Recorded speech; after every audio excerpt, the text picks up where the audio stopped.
자, 여러분 안녕하세요. 예, 황진모입니다. 자, 이번 제22강 장기차입금 유동성 장기부채에 대해서 한번 보도록 하겠습니다.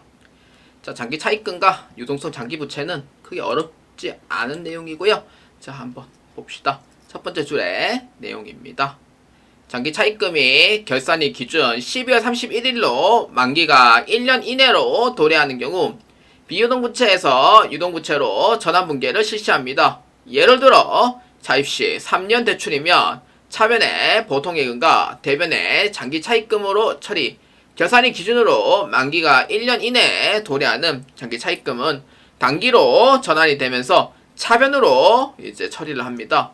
대변에는 단기차입금이 아닌 장기부채가 유동성 장기부채로 전환이 되기 때문에 그 계정 과목을 이용을 하는 거고요. 그래서 장기에서 단기로 전환되는 단기 차입금 사용하지 않는 것에 대해서 유의를 해주셔야 됩니다. 그래서 장기에서 단기로 넘어갈 때 계정 과목은 요거 유동성 장기부채를 꼭 잘 기억해 주시길 바랍니다. 자, 예를 들어서 이제 장기 차입금과 유동성 장기 차입 유동성 장기부채에 대한 구분 자 한번 볼까요? 자, 보면은 대구은행의 4년 만기 장기 차입금 8천만 원인데 2025년도 12월 말자 기준입니다. 그러면은 4년이면은 23년 말, 이제 24년 말, 그다음에 25년 말, 26년 말 이렇게 되죠. 4년이면 맞죠? 23년 말, 24년 말, 25년 말, 26년 말 이렇게 되죠. 그러면은 대체분기할 때 어떻게 돼요?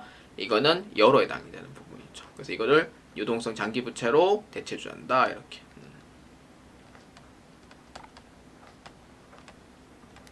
자, 그 다음에 2022년도 1월 1일에 차입해서 6년 만기 장기 차입금 1억 4천만 원.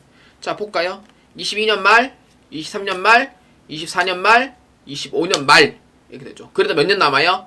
600이 4하면은 2년 남죠. 그래서 이거 같은 경우에는 부과되는 거예요. 장기 차입금으로 아직까지 유지해 주셔야 돼요.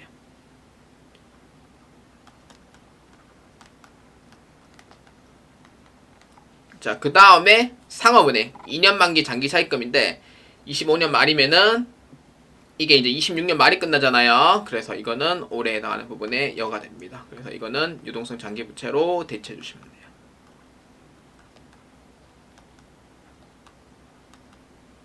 자, 이렇게 해서 처리해 주시면 됩니다.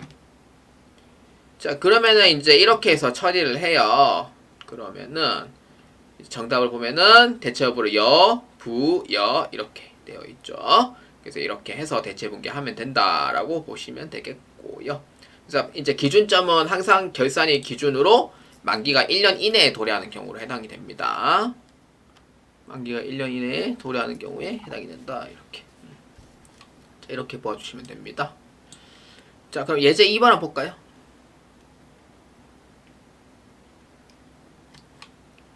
자, 예제 2번에 보면은 이제 장기 차입금과 유동성 장기부채에 대한 분계인데, 자, 볼게요. 자, 첫 번째 줄에 2025년도 10월 31일자 결산일 기준 가보은행에 차입한 2억 원은 만기가 2026년도 2월 9일이기 때문에 유동성 대체 분계를 하려고 한다. 입니다. 자, 만기가 2026년도 2월 9일이면은 이제 2025년도 12월 말자 기준으로 뭐예요? 그렇죠. 1년 이내로 도래하는 거죠. 그래서 이렇게 해서 이제 보아주시면 되겠고요. 자, 그러면은 밑에 한번 볼까요? 자, 밑에 보면은 차변의 장기 차입금으로 처리를 해요. 그럼 대변에 뭘로 처리하면 돼요? 그렇죠. 유동성 장기부채로 대체하면 되는 거죠. 대체분계죠. 그래서 장기부채가 유동화로 전환되었다라고 해서 유동성 장기부채로 이렇게 처리를 하는 거예요. 그래서 밑에 줄 보면은 장기에서 단기로 전환됨으로 장기 차입금 대변에서 차변으로 처리하며 이렇게 돼 있죠. 대변에는 단기 차입금이 아닌 유동성 장기부채로 이렇게 처리한다 이렇게 보시면 됩니다. 그래서 장기에서 단기로 이제 변경하는 부분에 대해서 어떻게 단기로 전환 분계를 한다는 의미가 돼요. 자, 그 다음에 이제 3-8번입니다. 자, 임시계정 과목 정리. 현금 가부조, 가지급금, 가수금입니다. 이게 이제 결산 파트에 따로 나오는 게 아니고요. 문제 중간중간에 이렇게 딱 섞여 있어요. 예, 그렇게 해서 문제가 출제가 되는 부분이고요. 특히 현금 가부족, 가지급금, 가수금 중에서 하나는 꼭 출제가 될 것입니다. 자, 그 중에 첫 번째 현금 가부족에 대해서 한번 봅시다. 자, 첫 번째 줄에 한번 읽어볼게요. 현금 가부족은 1장 당좌 자산에서 설명한 바가 있고요. 현금 가부족은 실제 현금과 장부상 현금이 많거나 부족하는 현상이 존재합니다. 단기 중에 발생한 현금 가부족으로 처리, 결산 시 원인이 밝혀지지 않은 경우 잡손실 또는 잡이익으로 해서 처리해 주시면 되겠습니다. 그래서 이 경우에가 이제 핵심이 이거죠. 현금이 많거나 부족하게 되는 현상. 그래서 현금 가부족으로 해서 처리하는 거죠. 이렇게 되는 부분이고, 결산 시 원인이 밝히지 않았다. 결국에는 잡손실 또는 잡이익으로 해서 모든 잔액을 0으로 만들어줘야 돼요. 근데 이게 모든 잔액 0으로 만들어준 이유가 뭐냐면은 재무상태표에서 이게 반영을 할 수가 없는 계정 과목이에요. 그래서 현금 가부족인 경우에는 12월 말자에 전부 다 금액을 다 빼주셔야 됩니다. 그래서 이렇게 봐주시면 되겠고요. 자, 그렇기 때문에 이제 내용을 보면은 이렇게 돼요. 단기 중 실제 현금과 장부상 현금이 다른 경우에 대한 회계 처리를 볼 때 실제 현금을 기준으로 봐주면 돼요. 그럼 실제 현금의 기준이 보면은 내 현금이 더 많네? 이렇게 생각하면 돼요. 그럼 뭐예요? 현금이 들어왔다 이렇게 봐주면 돼요. 이렇게요. 그래서 현금이 더 많은 걸로 일단 회계 처리 없습니다. 그럼 대변에는 현금 가부족으로 잡아놓고요. 근데 반대로 이제 실제 현금이 더 적은 경우, 장부상 현금이 더 적다. 그러면은 돈은 나갔는데 어디 나갔는지 그걸 모른다는 거예요. 그래서 대변에 현금을 처리합니다.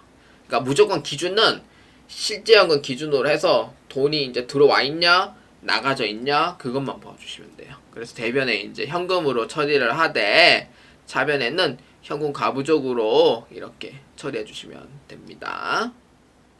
자, 그 다음 이제 두 번째 부분이에요. 두 번째 부분은 이렇게 보면 돼요. 단기 중 현금과 장부상 현금에 대해서 이제 알게 된 경우에 대해서 회계 처리하는 거예요. 만약에 이거를 이제 원인을 파겠다라고 했을 때.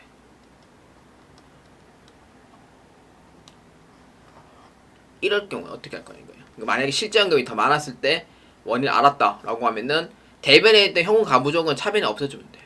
없애주고 대변에 해당하는 수익과 비용으로 처리해 주시면 돼요. 이렇게 이제 원인 파악이 되면은 현금 가부족은 반대쪽으로 없애주시면 돼요. 그래서 이거는 이제 이 경우에는 이렇게 되죠. 원인 파악 시, 자 이렇게 되죠. 자 이렇게 이제 원인 파악 시, 현금 가부족은 어떻게? 그렇죠. 해당하는 계정 과목 반대편으로 처리한다 이렇게.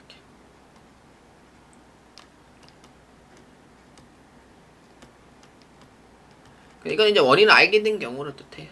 근데 원인을 알게 된 경우인데, 근데 이제 마지막 다음에 이제 보면은 이렇게 돼 있어요.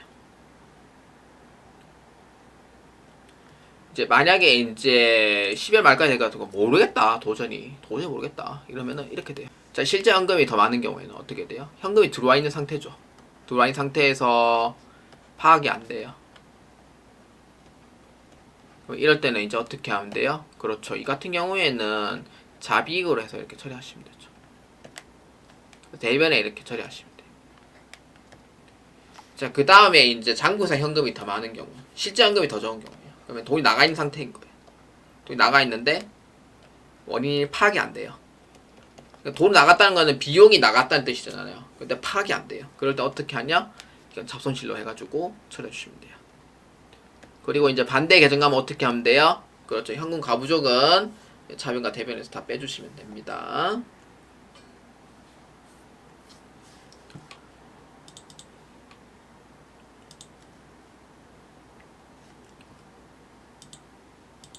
자, 볼게요. 자, 12월 말 이제 실제 현금 12,000원, 장부상 현금 16,000원이며 원인을 파악하지 못해서 현금 가부족으로 처리를 합니다. 근데 결산 시 원인을 파악하지 못해서 이제 회계 처리를 하고요. 그러니까 둘 다 파악이 안 되는 거죠. 왜냐면은 실제 현금과 장부상 현금 봤을 때 장부상 현금이 더 많다는 의미는 실제 현금이 적다는 거예요. 실제 현금이 적다. 그 뜻은 뭐냐면은 현금이 나갔다라는 의미가 돼요. 이렇게. 그래서 이제 원인을 파악하지 못했다라고 돼 있잖아요. 그래서 현금 가부족으로 해서 처리를 했고요. 결산 시 원인을 파악하지 못해서 처리를 한 거예요. 그래서 이제 차변에 이제 현금 가부족을 처리하고요. 현금이 적기 때문에 현금이 나갔다는 거예요. 대변에 현금을 처리하는 거예요. 무조건 이제 원인 파악이 안 될 경우에는요, 무조건 돈이 먼저 들어갔나 나갔나부터 먼저 파악을 해요. 그러면은 돈이 먼저 나가는 상태이기 때문에 대변에 현금으로 처리를 해주고, 그 다음에 이제 차변에 현금 가부족을 처리하는 거예요.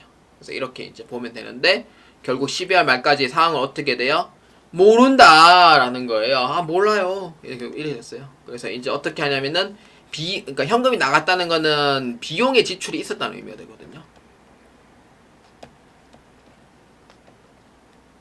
그렇기 때문에 어떻게? 차변에 잡손실로 해서 이렇게 처리해 주시면 돼요. 그럼 대변에 뭘로 해주면 돼요? 그렇죠. 현금 가부족으로 해서 이렇게 모든 잔액 자체를 4,000원, 4,000원 이렇게 해서 0으로 이렇게 처리해 주시면 되겠습니다.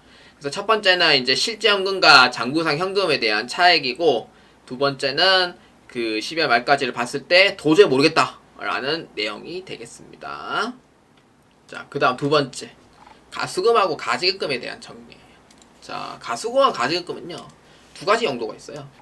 그 첫 번째는 이제 가지급금의 경우에는 출장에 대한 면목을 해가지고 미리 주는 경우도 있고요. 두 번째인 경우에는 대표이사가 개인적으로 쓰는 경우예요. 근데 대표이사 개인적으로 쓰는 경우에서는 회계관리 2급에서 출제가 안 돼요.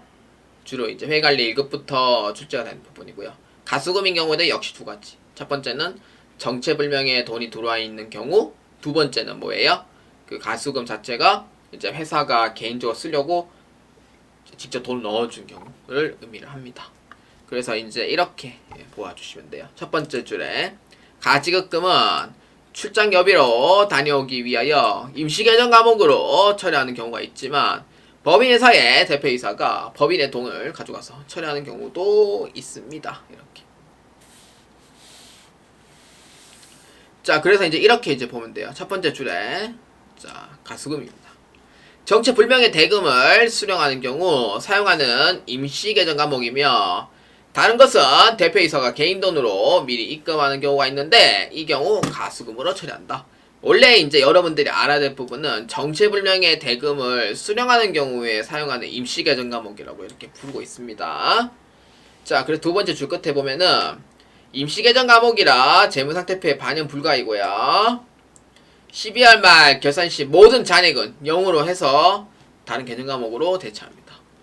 그래서 이제 가지급금을 이제 주인종 단기 채권으로 대체하는 경우도 있고요. 가수금은 자비익 또는 다른 계정 과목으로 대체하는 경우도 있습니다. 예, 이렇게 해서 보아주시면 되겠습니다. 자, 오늘의 마지막 파트. 자, 외화평가에 대한 부분입니다. 자, 외환환산 손실 또는 외환환산 이익에 대한 설명입니다. 자, 첫 번째 줄에 자, 한번 볼까요? 하배성 외화자산 또는 부채입니다. 외상매출금 또는 장단기 대여금, 외상매입금, 장단기 차입금 등에 해당이 되고요. 10에 31일자의 평가 대상이 됩니다. 여기서 중요한 부분은 뭐냐? 비화폐성 자산은 해당 사항이 아니에요.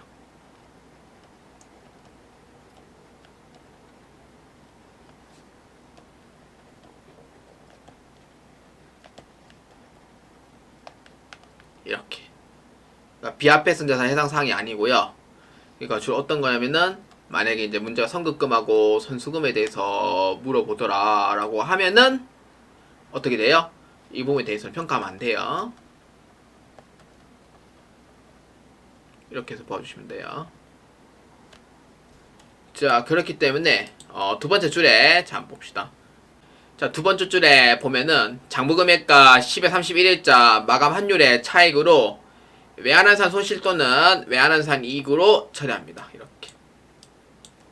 그래서 이 경우 세 번째 줄에 외환차손 또는 외환차익으로 잘못 보고 잘못 보는 경우가 있는데, 그래서 외환차손 또는 외환차익은 외화에서 원화로 변경되는 경우에 이제 차익만큼 처리하는 계정 과목입니다. 이렇게.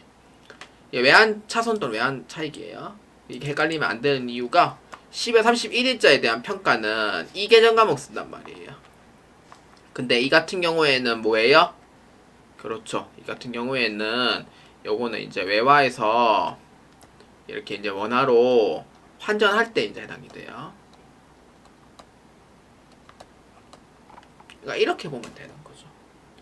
그래서 이런 차인 만큼 처리하는 계정 과목으로 해서 보아주시면 돼요. 자, 그렇기 때문에 외화자산은 외상매출금, 장단기 대여금, 자산으로 돈을 받을 수 있는 권리가 있다는 거예요. 자, 어떻게? 만약에 장부금액의 기준을 봤을 때 환율이 올라가요. 그러면 받는 금액이 어떻게 돼요? 더 많아지잖아요. 그래서 환율이 오른다면은 우리는 이익이 되는 거예요. 왜냐? 받는 금액이 많아지기 때문에.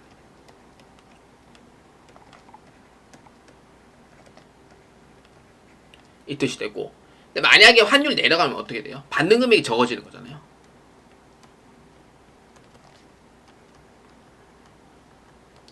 그러면은 손실이 되는 거예요. 이렇게. 그래서 마감금액과 장부금액상 기준을 봤을 때 이 기준은 무조건 장부금액 기준으로 봐야 돼요. 그러니까 결산 파트는요, 무조건 기준을 물어본다면요, 기존에 해당하는 장부금액을 기준으로 해서 보셔야 돼요. 그래야지 평가 이익이라든지 평가 손실이 나오게 되는데, 여러분들이 이제 가끔가다 보면은 마감금액 기준을 보는 경우가 있더라고요. 마감금액 기준을 보면 안 돼요. 그러면은 이게 마감금액 기준을 봤을 때 장부금액하고 이렇게 해서 이제 보면은 헷갈려요. 그래서 모든 기준은 장부금액 기준으로 해서 포함하시면 돼요. 만약에 올랐다 그러면 이익이 되는 거고, 많이 내렸다 이러면 손실이 되는 거예요. 자산인 경우에 이제 뜻합니다.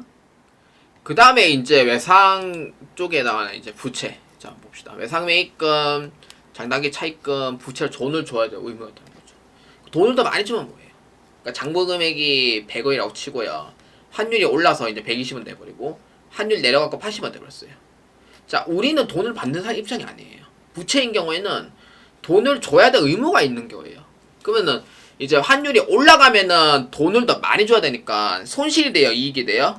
손실돼 버린 거죠. 왜냐면은 줘야 될 돈이 더 많아진다는 거죠.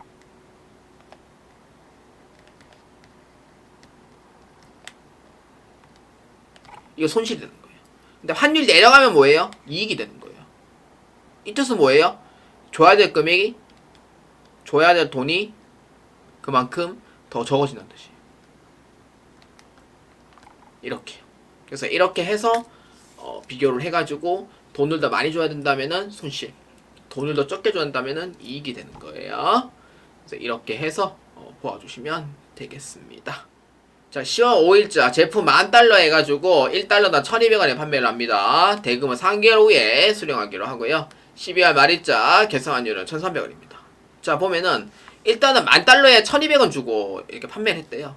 그러면은 기준 금액이 얼마가 되냐면은 10,000달러에 1,200원이 되는 거예요. 이렇게. 그럼 1,200만 원이죠. 자, 그러면은 이때 지금 우리는 뭐냐면은 판매했으니까 돈을 받을 수 있는 권리에 해당하는 자산이 돼요. 그럼 만약에 돈을 많이 받으면 뭐예요? 이익이 되는 거고, 돈을 적게 받으면 뭐예요? 손실되는 거예요.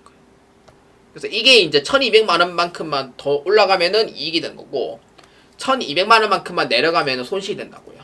그래서 이거를 잘 기억해 주셔야 돼요. 이거를 외우는 게 아니에요. 이해를 하셔야 돼요. 이해를 하면서 보면은 아, 이게 이익이고 아, 이게 손실이구나 라고 생각을 하는 거예요. 근데 그렇지 않으면은 무작정 외우잖아요. 또 외운 만큼 또 까먹어요. 또 헷갈려요. 그렇기 때문에 시간이 걸리더라도 이해를 하시면서 확실히 보면은 기억에 많이 남습니다. 자, 그래서 이렇게 되면은 12월 말자 금액이 어떻게 돼요? 10,000달러에 얼마? 1,300원 되는 거죠. 이게 얼마예요? 1,300만 원 되는 거죠. 이렇게. 자, 그러면은 100만 원만큼 돈을 더 많이 받아요. 어떻게 돼요? 이익이 되는 거죠. 이렇게. 그래서 차비는 어떻게 하면 돼요? 외상매출금으로 처리를 하되, 대변인 어떻게 해주면 돼요? 외환환산 이익으로 해서 처리해 주시면 되겠습니다. 이렇게 처리하시면 돼요. 100만 원만큼 더 받았으니까요. 자, 그러면 예제 2번 한번 봅시다. 제품 10,000달러를 1,200원에 구입을 하고요. 대금은 3개월 후에 지급하기로 했대요. 돈을 줘야 될 입장이에요, 우리는. 근데 결산시 마감 환율은 1,300원입니다. 아까 똑같죠? 아까 똑같이 장부 금액은 얼마냐면은 이제 10,000달러에 1,200원이 되는 거예요. 1,200만 원 되는 거예요. 이렇게. 자, 그러면은 여기에서 우리는 이제 마감 금액은 어떻게 돼요? 그렇죠. 여기에서 이제 우리는 마감 금액은 $10,000에 1,300원이니까 1,300만 원 되는 거예요. 이렇게. 자, 그러면은 우리는 돈을 더 줘야 될 입장에서 돈을 더 많이 줘야 되는지 적게 줘야 되는지 그걸 봐야 돼요. 돈을 더 많이 준다면은 손실되는 거예요. 돈을 더 적게 준다면은 뭐예요? 이익이 된다는 거예요. 이렇게. 우리는 돈을 적게 줘야지 이익이 되는 거예요. 돈 주는 사람 입장에서 봤을 때요. 그래서 이제 얼마 줘야 돼요? 1,200만 원에서 100만 원 더 얹어가지고 1,300만 원만큼 줘야 된다는 거예요. 돈을 더 줘야 된다는 거예요. 아, 우리 입장에서는 손실되는 거죠. 그래서 차변에 외환환산 손실로 처리합니다. 이렇게. 왜냐? 돈을 더 많이 줘야 되기 때문에 그렇습니다. 대변에는 외상매입금 금액만큼 증가시켜주면 되겠습니다. 그래서 돈을 주는 사람 입장에서는 적게 줘야지만 이익이 되는 거고, 돈을 받는 사람 입장에서는 많이 받아야지 내가 이익이 됩니다. 자, 이렇게 해서 모아주시면 되겠습니다. 자, 오늘의 결산 이제 세 번째 파트인가요? 여기서 이제 종료하도록 하겠습니다. 다음은 이연분기하고 발생분기에 대한 설명이고요. 유가증권에 대한 평가가 남아있습니다. 여러분들 결산은 반드시 포기하지 마시고요. 여러분들 이해가 좀 느리더라도 천천히 보시면서 숙련성 있게 준비해 보시길 바랍니다. 이 결산은 외우는 게 아니고요. 이해와 원리로 모아주시면 됩니다. 단지 시간이 좀 걸릴 뿐입니다. 다 하실 수가 있고요. 자, 여러분들 다음 결산 마지막 파트에서 뵙도록 하겠습니다. 여러분들 감사합니다.